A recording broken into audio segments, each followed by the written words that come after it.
Drink. மாதுளை ஒரு cup எடுத்துக்கணும். பீட்ரூட் ஒரு கப்பு, கேரட் ஒரு கப்பு, வாழைப்பழம் 2, பாதாம் பருப்பு. வாழைப்பழமும் பாதாம் பருப்பையும் ஒன்றா அரைச்சிக்கணும்.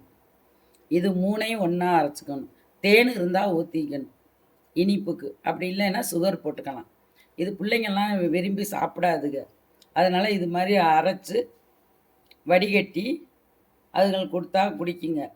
நல்லா கழுவிடணும். பீட்ரூட்டை தனியாக தோல் சீவி கழுவிடணும். கேரட்டை தோல் சீவி நல்லா கழுவிடணும் சுத்தமாக. பீட்ரூட் அடிச்சுக்கிறதுக்கு மிக்சியில் எல்லாத்தையும் ஒன்றாவே போட்டுறணும். வாழைப்பழமும் பாதாம் பருப்பையும் மட்டும் தனியாக போட்டுக்கணும். மாதுளையும் ஒன்றா போட்டுக்கணும்.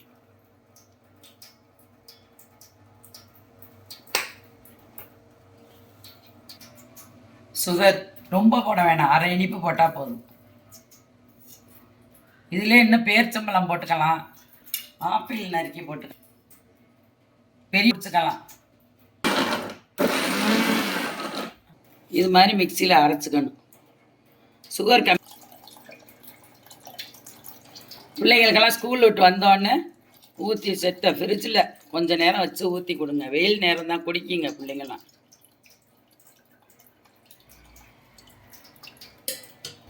வாழைப்பழமும் வச்சுக்கணும், அதையும் தனியாக அரைச்சிக்கணும். வாழைப்பழமும் பாதாம் பருப்பும் இது மாதிரி அரைச்சி இந்த கேரட்டு பீட்ரூட்டு இந்த ஜூஸில் கலந்துக்கணும்.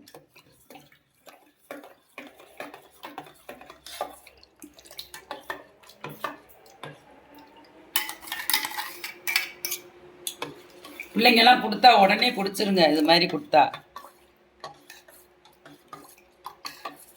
எல்லாம் மிஞ்சி போச்சுன்னா இது மாதிரி அடித்து கொடுங்க. ஹெல்த்தான ஜூஸ் ரெடி. இந்த வீடியோ பிடிச்சிருந்துச்சுன்னா லைக் பண்ணுங்கள், ஷேர் பண்ணுங்கள், சப்ஸ்கிரைப் பண்ணுங்கள்.